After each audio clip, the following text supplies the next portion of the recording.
एक होतं जंगल, घनदाट जंगल. चिक्कार झाडं होती त्यात, मोठमोठाली, ही प्रचंड. वड, पिंपळ, आंबा, फणस अशी कितीतरी. एवढी दाटी होती झाडांची की दुपारी सुद्धा जंगलात ऊन उतरत नसे. सगळीकडे अगदी थंडगार सावली असायची. बिचाऱ्या सूर्यकिरणांना खालपर्यंत उतरायला जागाच नव्हती मुळी. दाट झाडीमुळे त्या जंगलात पशु पण खूप होते. त्यामुळे त्या जंगलात जायला माणसं घाबरायची.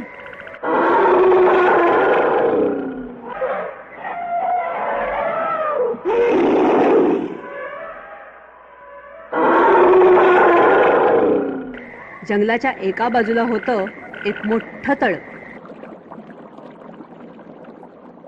आणि दुसऱ्या बाजूला होती थोडीशी वस्ती, म्हणजे माणसांची घरं होती.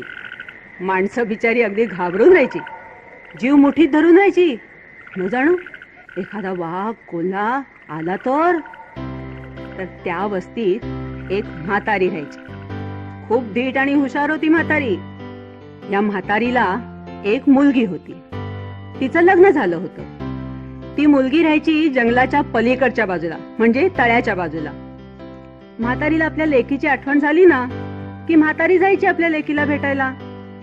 असंच एकदा खूप दिवस झाले, म्हातारीला आली आपल्या लेकीची आठवण. एक दिवस झाला, 2 दिवस झाले, लेकीची जास्तच आठवण यायला लागली. मग तिने ठरवलं की आता लेकीला भेटायला जायचं.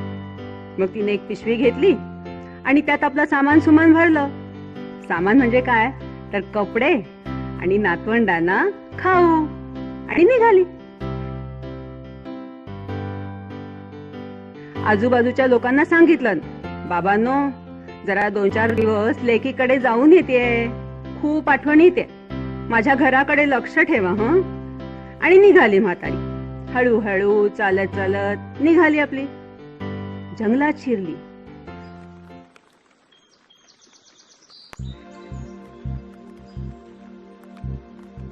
थोडस पुढे गेल्यानंतर समोरून आला एक वाघ. म्हातारीला बघून त्यानं एक डरकाळी फोडली. वाघाला पाहून म्हातारी अगदी घाबरून गेली बिचारी. वाघ म्हणाला, हे म्हातारे कुठं चाललीस? थांब, मी तुला खाऊन टाकतो.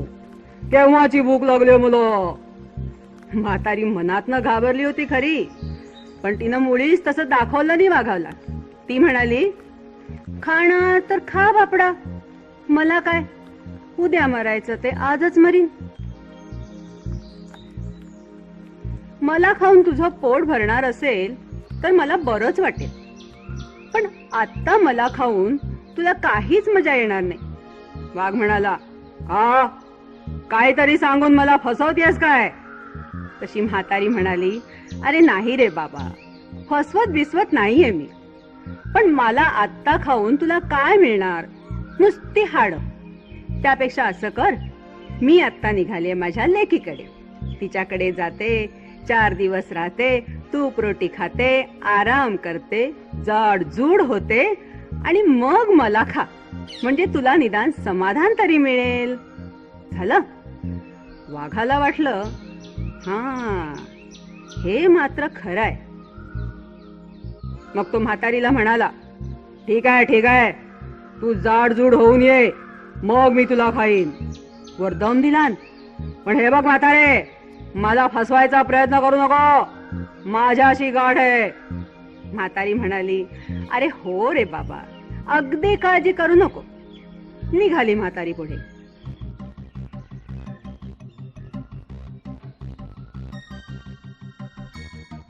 आणखीन थोडस चालून गेल्यावर तिला भेटला एक लांडगा. म्हातारीला बघून लांडग्याच्या सुद्धा तोंडाला पाणी सुटलं बरं का. त्याने तर खूपच दिवसात माणूस खाल्ला नव्हता. त्याला वाटलं या म्हातारी समोर उभं राहून नुसतं ओरडलं तरी म्हातारी घाबरून मरून जाईल. तो म्हातारी समोर जोरात ओरडला, पण म्हातारी कसली खमकी, उभी तशीच्या तशीच, काही मेली नाही. तो म्हणाला, म्हातारे बरं झालं तू आलीस, मी आता तुला खाऊन टाकतो. आपली म्हातारी मुळीच घाबरली नाही. तिनं वाघाला जसं सांगितलं होतं ना तसंच लांडग्याला पण सांगितलं. की मला आत्ता खाऊन तुला काय मिळणार, नुसती हाडं. त्यापेक्षा मी आता लेकीकडे जाते, तूप रोटी खाते, चांगलं चुंगलं खाते, जाडजूड होते, मग मला खा, म्हणजे तुला समाधान मिळेल. लांडग्याला देखील पटलं. तो म्हणाला, ठीक आहे ठीक आहे, पण 4 दिवसांनी म्हणजे 4 दिवसांनी परत ये, तोपर्यंत वाट बघतो मी तुझी. झालं. लांडग्याला पण वाटेला लावून म्हातारी आपली निघाली पुढे, तुरु तुरु तुरु तुरु. जंगल संपलं आणि तळं पार करून म्हातारी आपल्या लेकीकडे पोहोचली. आईला आलेली बघून लेकीला खूप आनंद झाला. मिठीच मारली तिने आईला. म्हातारीचे 4 दिवस अगदी सुखात गेले. रोज वेगवेगळे पदार्थ खाऊन, विश्रांती घेऊन म्हातारी अगदी टुणटुणीत झाली.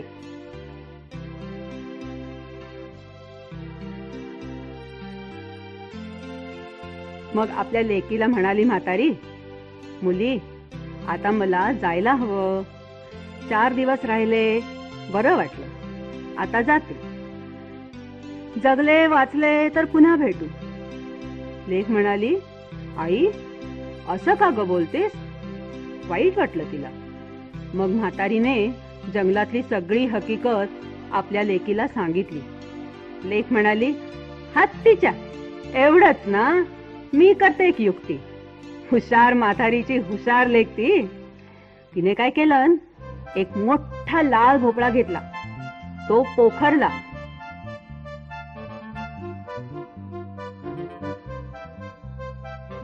आणि त्यात आपल्या आईला बसवलं आणि दिलं पाठवून. भोपळा लागला जायला गडगड गडगड गडगड गडगडत. जंगलात शिरला. लांडगा वाटच बघत होता. त्यानं पाहिलं की एक भोपळा गडगडत येतोय. तो ओरडून विचारू लागला, ए भोपळ्या, म्हातारी पाहिलीस का रे कुठे? म्हातारी म्हणाली, म्हातारी बितारी मला नाही ठाऊक, चल रे भोपळ्या टुणुक टुणुक. भोपळा जोरात पळायला लागला. लांडगा कसला वस्तात, तोही लागला भोपळ्याच्या मागून पळायला.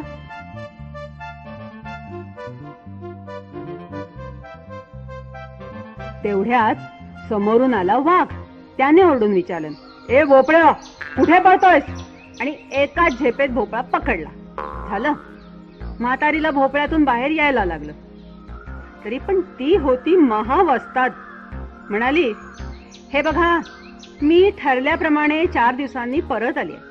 आता मला कुणी खायचं ते खा, पण खाण्यापूर्वी माझं डोकं कोण खाणार आणि माझे पाय कोण खाणार ते आधी ठरवा. वाघ म्हणाला, म्हणजे काय, मी डोकं खाणार? लांडगा म्हणाला, नाही नाही, मी डोकं खाणार. वाघ म्हणाला, नाही नाही, असं काय, मी डोकं खाणार. लांडगा म्हणाला, मुळीच नाही, मी डोकं खाणार. झालं. 2 जण लागले भांडायला, अगदी जोर जोरात. भांडून प्रश्न सुटेना तेव्हा मारामारी करायला लागले.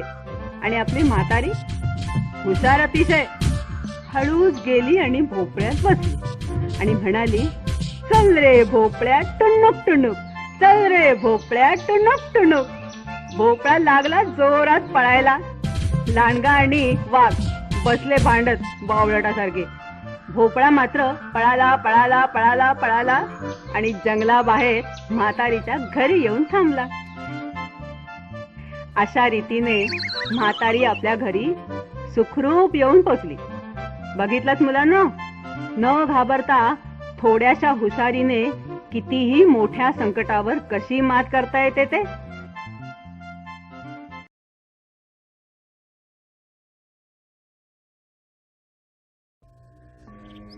चोहोबाजूना उंचच उंच डोंगर, त्यांच्या मधोमध घनदाट जंगल.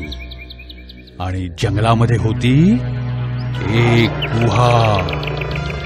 त्या गुहेमध्ये जंगलाचा राजा सिंह राहत होता. एके दिवशी सिंह झोपला होता. त्याच्या घोरण्याचा जोर जोरात आवाज येत होता. तेव्हा एक उंदीर तिथे आला.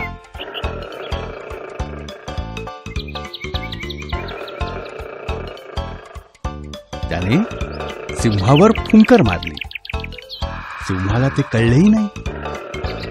मग उंदराने आपल्या तोंडाने सिंहाच्या शेपटीला स्पर्श केला, तरी सुद्धा सिंहाला कळले नाही. तो तर गाढ झोपी गेला होता.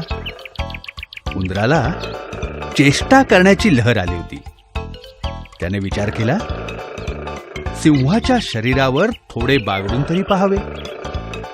या विचारासरशी तो टुणकन उडी मारून सिंहाच्या शरीरावर चढला. परंतु भीतीने दुसऱ्याच क्षणी त्याने खाली उडी मारली.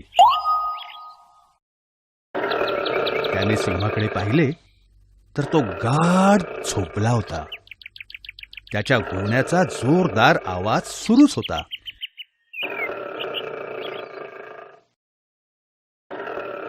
उंदराला वाटले की हा सिंह अगदीच आळशी आहे. उंदराने पुन्हा सिंहाच्या अंगावर उडी मारली. तो सिंहाच्या अंगावर दुडूदुडू धावू लागला. उंदराची टोकदार नखे सिंहाला टोचू लागली.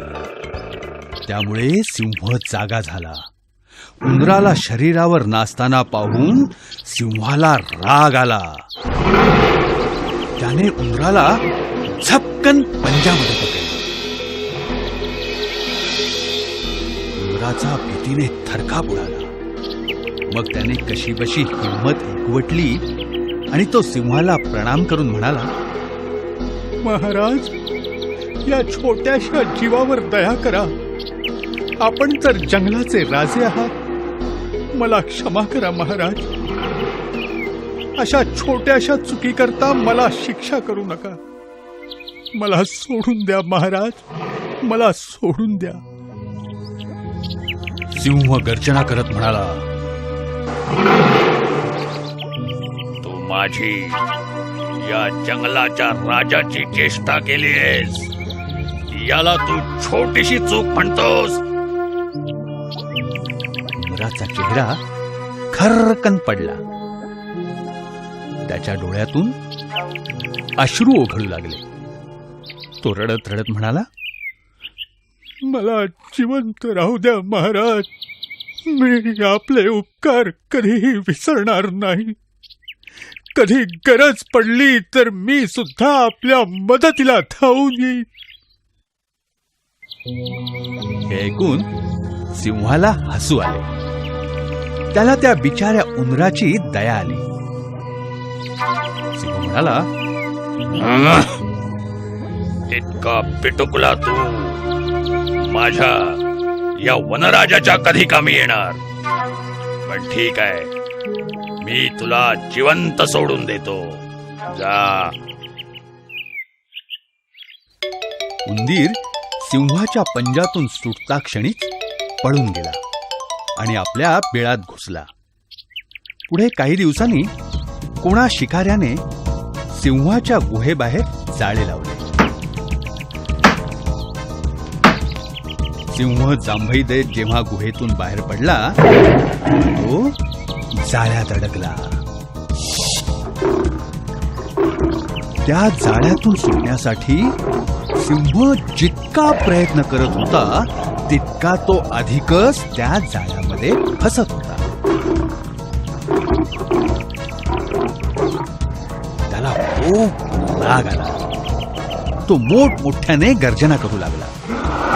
अखेरीस त्याला कळून चुकले की आपण स्वतः या जाळ्यातून सुटका करून घेऊ शकणार नाही. तेव्हा तो मोठमोठ्याने ओरडू लागला, वाचवा, वाचवा. डोंगरामध्ये त्याचे प्रतिध्वनी उमटले.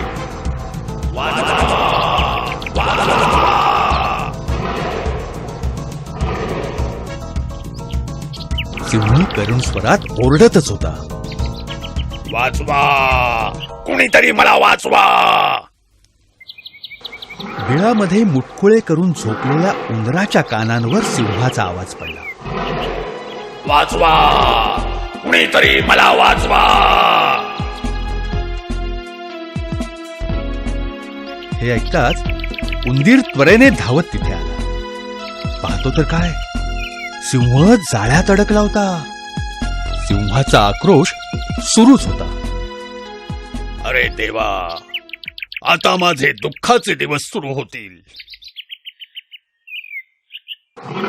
मला या जंगलाच्या राजाला आता पिंजऱ्यात बंद करतील. मला या जंगलाच्या राजाला चाबकाचे फटकारे मारतील. मला या जंगलाच्या राजाला सर्कशीत तालावर नाचवतील.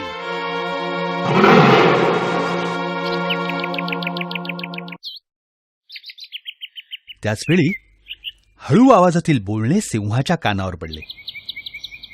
आपण चिंता करू नका महाराज, मी आहे ना. थोड्याच वेळात मी आपणास या जाळ्यातून मुक्त करीन. सिंह म्हणाला, इतके मोठमोठे प्राणी मला मुक्त करू शकले नाहीत, आणि तू तर पिटुकलाचा उंदीर.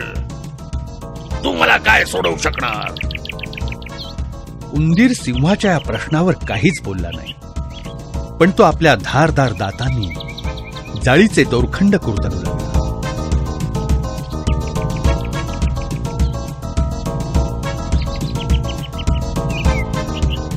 एक दोरखंड कुरतडला, 2 दोरखंड कुरतडले, 4 दोरखंड कुरतडले, 8 दोरखंड कुरतडले, आणि थोड्याच वेळात उंदराने सिंहाच्या 4 पायांभोवतालचे सर्व दोरखंड कुरतडले. दोरखंड तुटताच सिंहाने लगेच बाहेर उडी मारली. त्याने प्रसन्नपणे मोठ्याने गर्जना केली.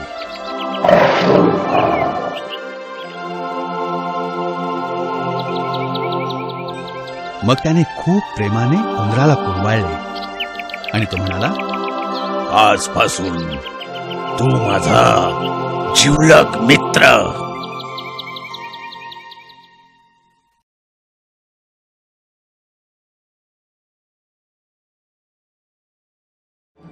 एका वनात भासुरक नावाचा एक सिंह राहत होता. त्याला आपल्या सामर्थ्याचा अतिशय गर्व होता.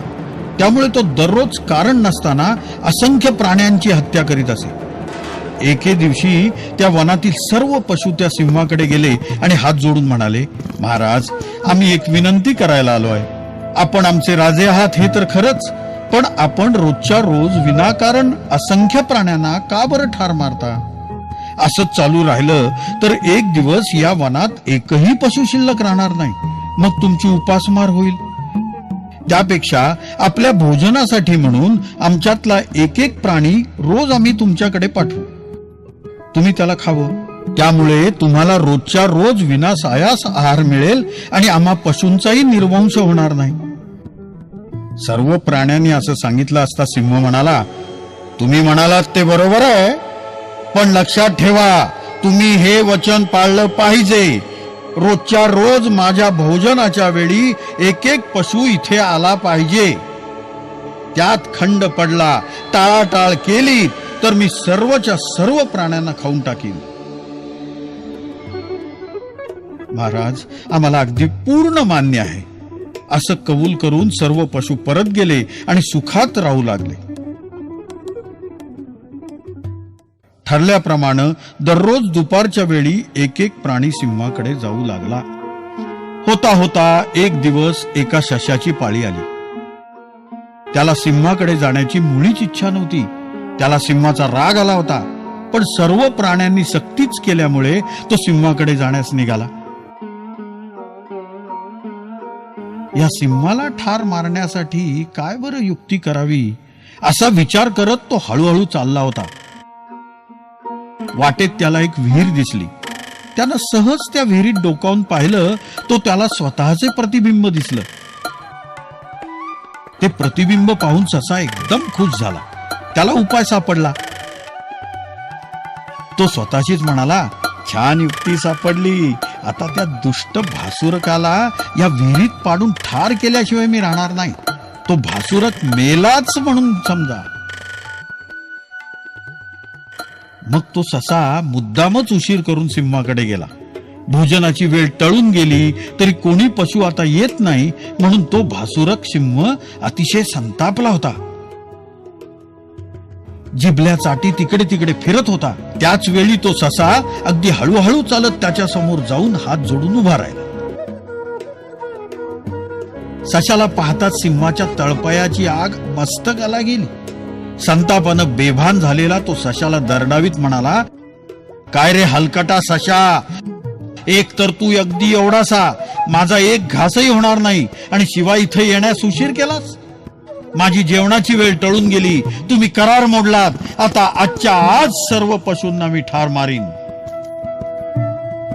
ससा शांतपणे म्हणाला, महाराज क्षमा करा, मला आपल्याकडे येण्यास उशीर झाला हे अगदी खरं, पण यात माझा किंवा अन्य प्राण्यांचा काहीही दोष नाही.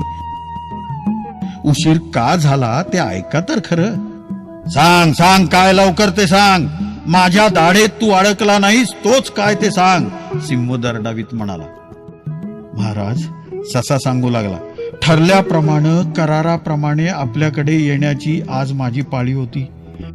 ठरल्याप्रमाणे मी अगदी वेळेवरच आपल्याकडे यायला निघालो. वाटेत एका गुहेतून एक सिंह बाहेर आला आणि धमकावीत मला म्हणाला, काय रे कुठं निघालास. मी म्हणालो, ठरल्याप्रमाणे कराराप्रमाणे मी आमच्या भासुरक महाराजांकडे निघालोय, मला जाऊ दे, उशीर होतोय, महाराज रागवतील. तेव्हा तो सिंह म्हणाला, अरे कोण कुठला भासुरक, मीच या वनाचा राजा आहे. 2 राजे नसतात, एकच असतो, मीच तुमचा राजा आहे. तो भासुरक महाचोर आहे, त्याचा मी आजच वध करीन. त्या भासुरकाला बोलावून आण, नाहीतर मी सर्व प्राण्यांना ठार मारीन. सशानं असं सांगितलं असता भासुरक भयंकर चिडला. तो म्हणाला, तो लबाड दरोडेखोर कुठे राहतो ते मला दाखव, आजच्या आज मी त्याला ठार मारतो. ससा म्हणाला, नाही, दाखवण्यास काही हरकत नाही, पण तो सिंह फारच भयंकर आहे. तेव्हा त्याची शक्ती आपली शक्ती याचा विचार करूनच मग निर्णय घेतलेला बरा. ससा असं म्हणाला असता भासुरक म्हणाला, तुला त्याच्याशी काय कर्तव्य आहे, मला तो दाखव फक्त. ठीक आहे, चलावं महाराजांनी, असं म्हणून ससा त्या सिंहाला घेऊन निघाला. त्यानं ती विहीर कोठे आहे ते आधीच पाहून ठेवलं होतं. विहीर जवळ येताच ससा भासुरकाला म्हणाला, महाराज तुम्ही येत आहात हे समजतात तो चोर आपल्या किल्ल्यात पळालेला दिसतोय, चला मी दाखवतो. असं सांगून सशानं त्याला ती विहीर दाखवली. त्या भासुरकानं विहिरीत डोकावून पाहिलं. तो विहिरीतील पाण्यात त्याला स्वतःचं प्रतिबिंब दिसलं. ते पाहताच भासुरकानं प्रचंड डरकाळी फोडली.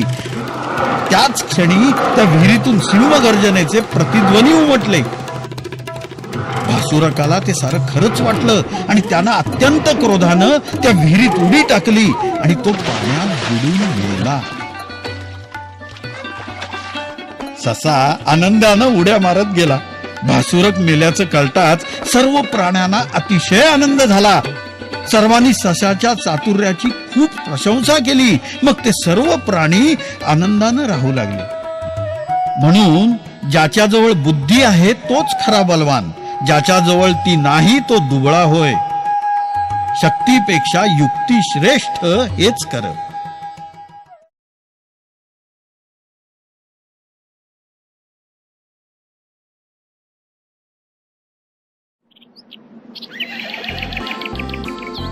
एक होता घोडा.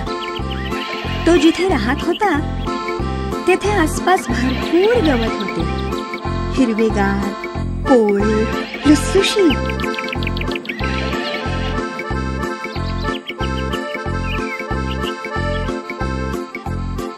घोडा पोटभर चरत असे, खिंडत फिरत असे आणि आनंदात राहत असे.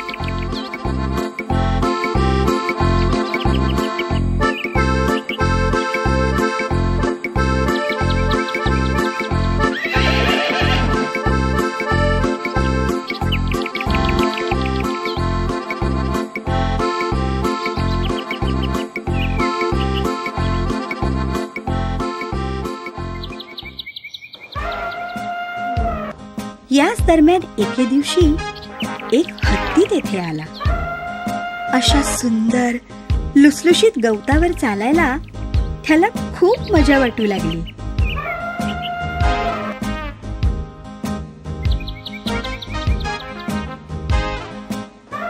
त्यानंतर तो गवतावर लोळण घेई आणि त्याचा आनंद लुटत असे. अशा प्रकारे कोवळे लुसलुशीत गवत तुडवले जात असल्याचे पाहून घोड्याला फार दुःख होत असे. हत्तीला ती जागा खूपच आवडली, त्यामुळे तो तेथून निघून जाण्याचे नावच काढत नव्हता. घोडा विचार करायचा, हत्तीला येथून पळवून लावण्यासाठी काय बरं करावे. सिंह हा हत्तीचा प्रमुख शत्रू. तेव्हा सिंहाचीच मदत घेतली तर? पण सिंहाने मलाच फाडून खाल्ले तर? त्याऐवजी मनुष्याची मदत घेतली तर कसं?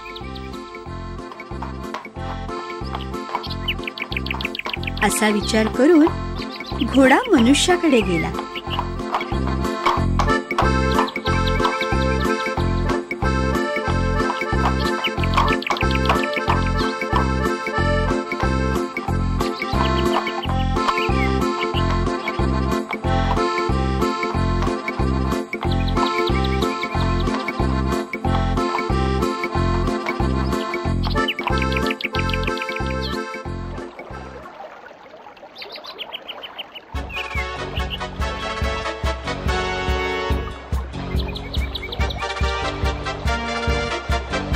त्याने मनुष्याला सारी हकीकत सांगितली.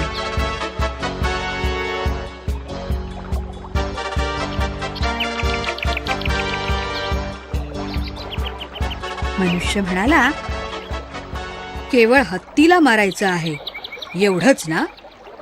तुझं हे काम मी करीन, पण याकरता तुला माझी मदत करावी लागेल. जर हत्ती आपला जीव वाचवण्यासाठी पळू लागला तर मला त्याचा पाठलाग करावा लागेल. त्याकरता मला तुझ्यावर स्वार व्हावं लागेल.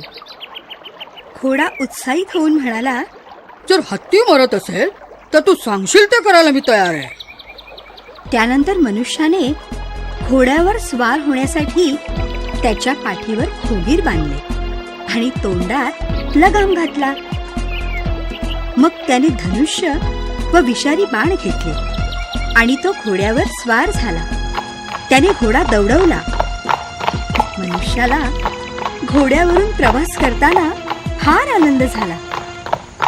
थोड्याच वेळात ते दोघं हत्तीजवळ पोहोचले. हत्ती डोळे विस्फारून पाहू लागला. घोड्याच्या पाठीवर हा नवीन प्राणी कोण बरे आहे?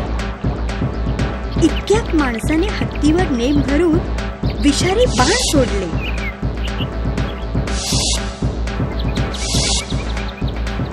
बाण लागताच हत्ती इकडे तिकडे पळू लागला आणि अखेरीस कोसळला. विषाच्या प्रभावामुळे हत्ती गतप्राण झाला. घोडा मनुष्याला म्हणाला, मित्रा, मी तुझा खूप खूप आभारी आहे. आता आपले काम पूर्ण झाले आहे. आता तू खाली उतर. कृपा करून हे खोगीर व लगाम काढून टाक आणि मला मुक्त कर. हे ऐकून मनुष्य खळखळून हसला. मग तो घोड्याला म्हणाला, मुक्त होण्याची आशा आता तू कायमची सोडून द्यावीस हेच बरं. तेव्हापासून घोडा माणसाचा गुलाम झाला.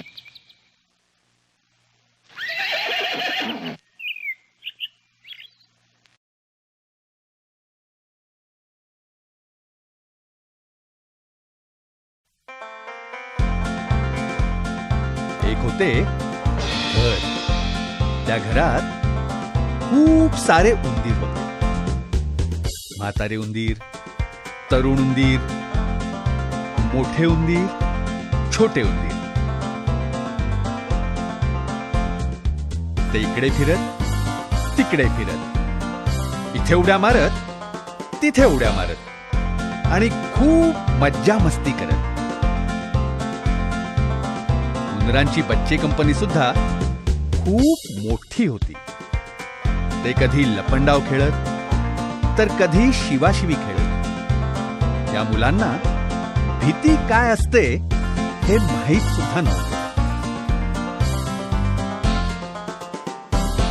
एके दिवशी कुठून तरी एक मांजर तिथे येऊन पोहोचली. पट्टेवाली, मिशानवाली आणि म्हातारीशी. या मांजरीला तर या घरात जणू खजिनाच मिळाला. तिला काही मेहनतच करावी लागत नव्हती. ती कोणत्याही कोपऱ्यात दबा धरून बसून राहायची आणि जसा कोणी उंदीर तेथे येई तेव्हा त्याच्यावर लगेच झडप घालायची. तोंडातून हू की चू करण्यापूर्वी मांजरीच्या तोंडात असायचं. अशा प्रकारे रोज रोज उंदीर मरू लागले. अखेरीस उंदरांनी याबाबत घरातील माळ्यावर एक सभा भरवली. या सभेत सर्वानुमते ठरले, आता आपल्याला सावध राहिले पाहिजे. या माळ्यावरून आता खाली उतरायचंच नाही. चारही बाजूला पाहायचं, हुंगायचं. कुठे दबा धरून बसलेल्या शत्रूचा वास तर येत नाही ना हे पाहायचं.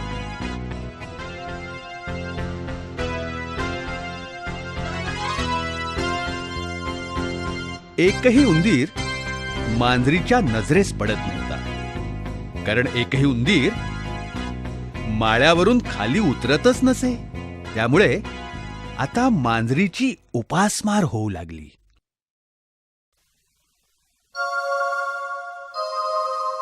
म्हातारी मांजर उड्या तर खूप मारायची, पण तिची उडी त्या उंच माळ्यापर्यंत पोचतच नव्हती.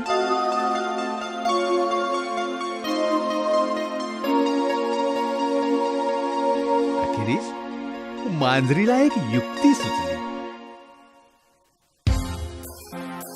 एका लांबशा खुंटीवर ती तोंड उलटे करून लटकली. पाहणाऱ्याला वाटावे जणू ती खरोखरच मेली आहे. मांजरीला वाटले होते, मला अशा अवस्थेत पाहून उंदीर मला मेलेली समजतील आणि माळ्यावरून खाली उतरतील.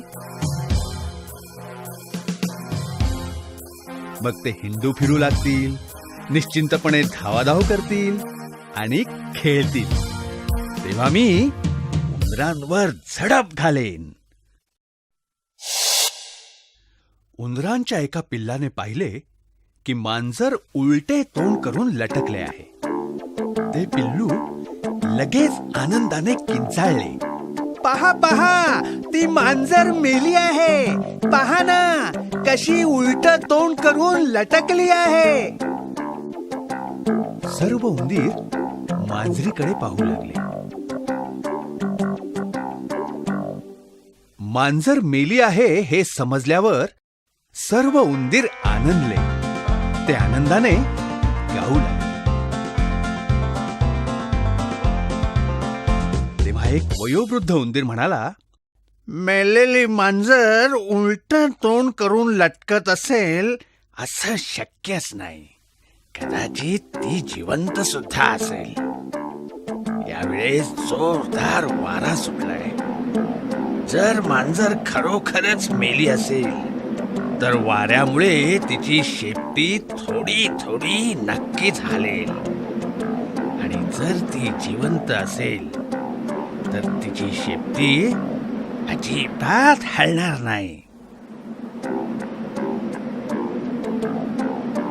मांजरीने म्हाताऱ्या उंदराचे हे बोलणे ऐकले. तिने लगेच आपली शेपटी थोडी थोडी हलवायला सुरुवात केली.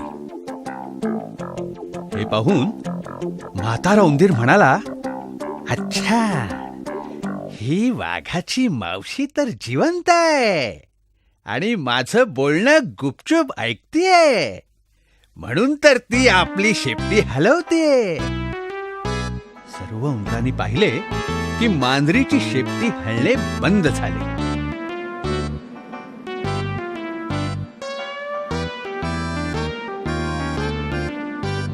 उंदीर म्हणाला, अगे लबाड मांजरी, आम्हाला तुझा बेत समजला आहे, म्हणून आता तोंड उलट करून लटकण्याचं हे नाटक बंद कर. अशा प्रकारे तोंड उलटे करून लटकता लटकता म्हातारी मांजर पार थकून गेली. ती धप्प करून खुंटीवरून खाली पडली आणि तोंड पाडून शांतपणे तिथून निघून गेली.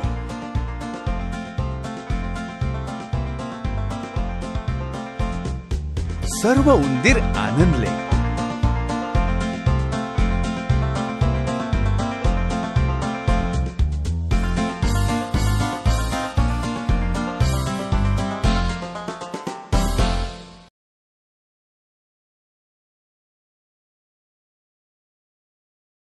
एक होतं गाव.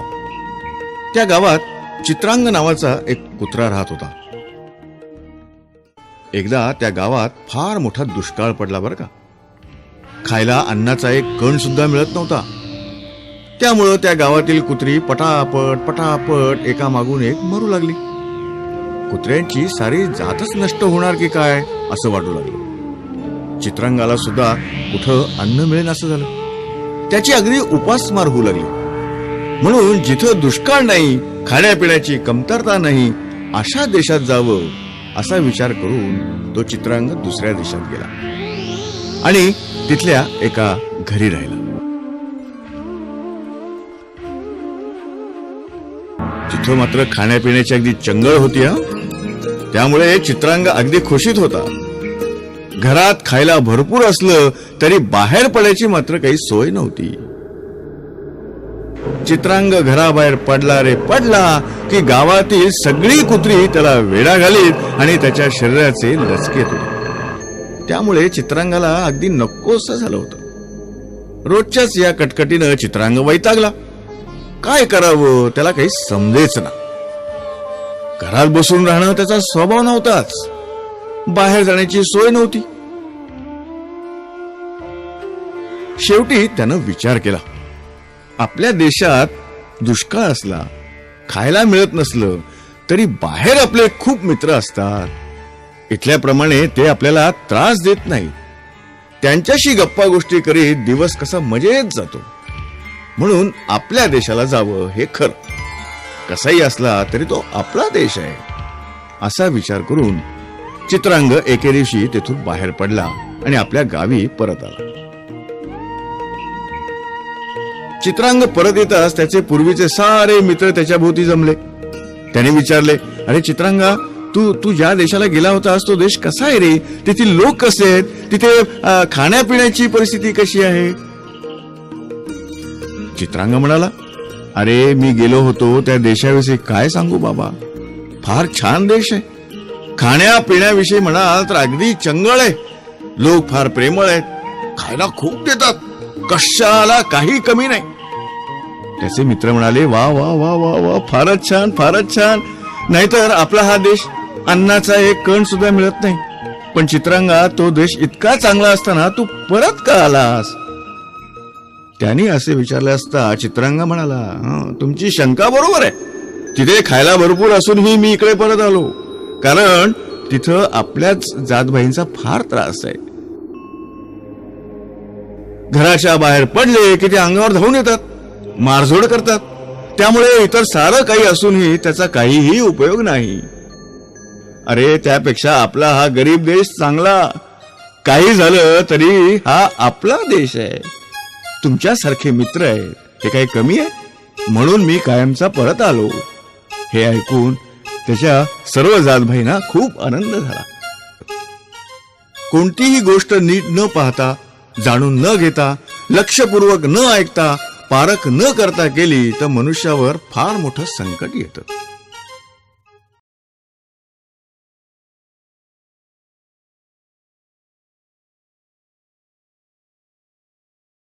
पश्चिमेला वरुणाद्री नावाचा एक पर्वत होता. त्या पर्वत प्रदेशात मंदविष नावाचा एक साप होता. काही दिवसांनी तो अगदी म्हातारा झाला. भक्ष शोधण्यासाठी ताकदही त्याच्यात नव्हती. आता सुखे नैव भक्ष कसे बरे मिळवावे याचा तो विचार करू लागला. मग तो एका तळ्याजवळ गेला. त्या तळ्यात खूप बेडूक होते. त्या तळ्याकाठी तो साप नुसता बसून राहिला. तेव्हा एका बेडकाने विचारलं, काका काका, तुम्ही इथे असे नुसते बसून का राहिला आहात? पूर्वीप्रमाणे शोधण्यासाठी का फिरत नाहीत? तेव्हा तो साप म्हणाला, अरे काय सांगू, माझ्या नशिबातच आता भक्ष नाही रे बाबा. मग मी ते शोधण्याचा प्रयत्न कसा करणार? परवा मी एका बेडकाचा पाठलाग सुरू केला.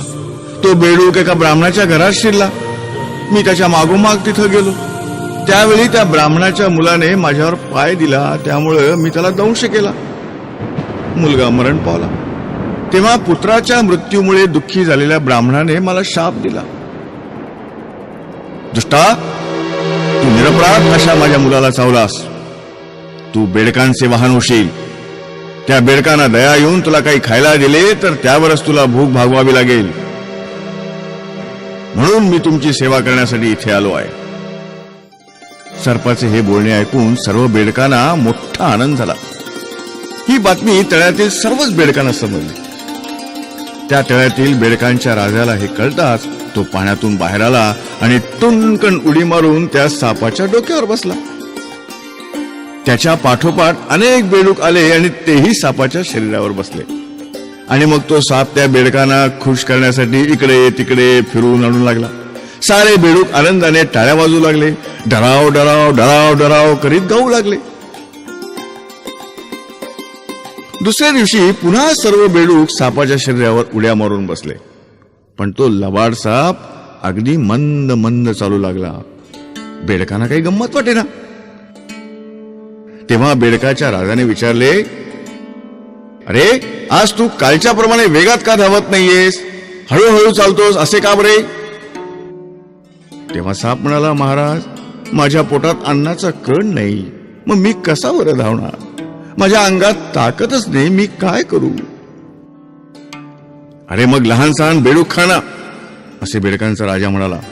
त्यामुळे साप मनातल्या मनात अगदी खुश झाला. चला, काळजी मिटली.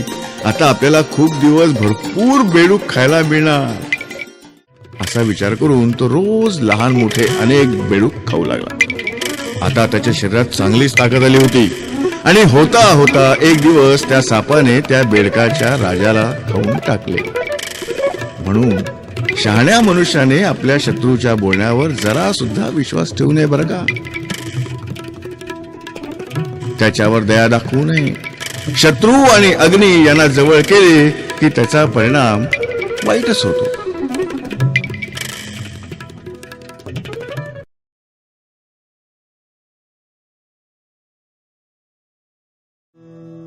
एकदा काही तरुण मंडळी वनविहारासाठी सकाळीच बाहेर पडली. दुपारी मोठ्या मजेत वनभोजन झाले. नंतर विश्रांतीसाठी मंडळी छायेच्या आश्रयास बसली. बराच वेळ खेळ आणि हास्यविनोद झाला होता.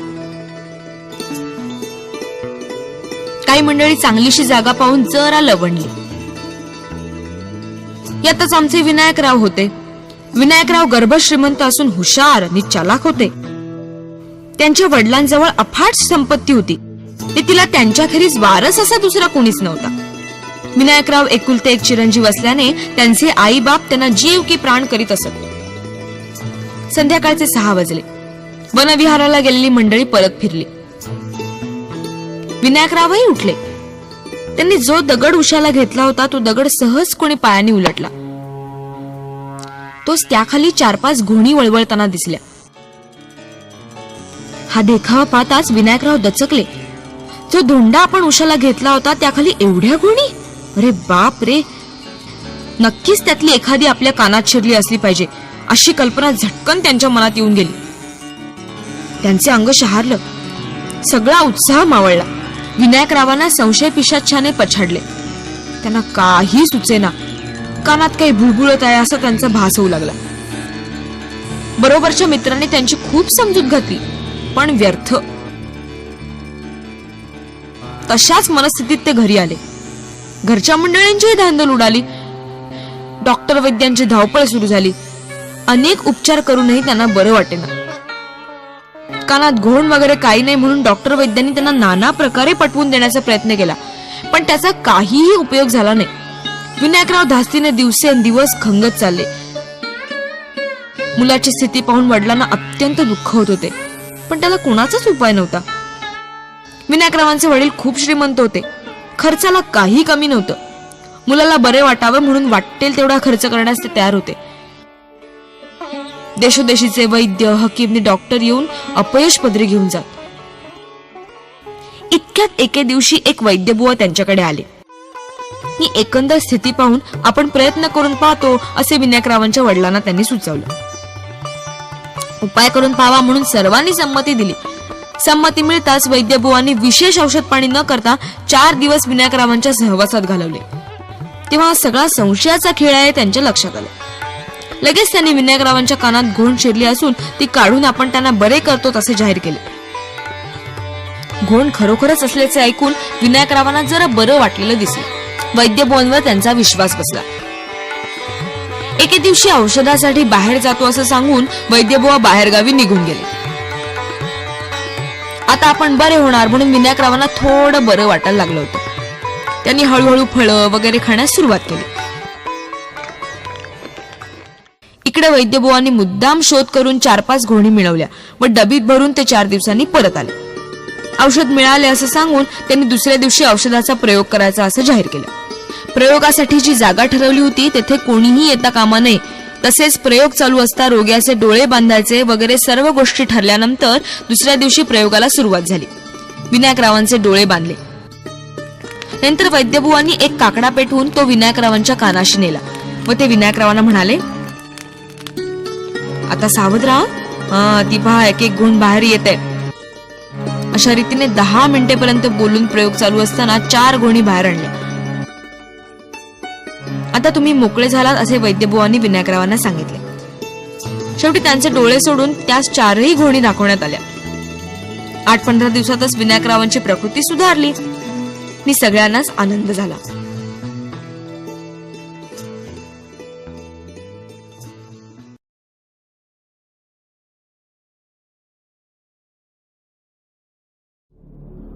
एकदा एक भिल्ल शिकारीसाठी अरण्यात भटकत असताना त्याला एका झाडावरील घरट्यात पोपटाची 2 पिल्ल दिसली.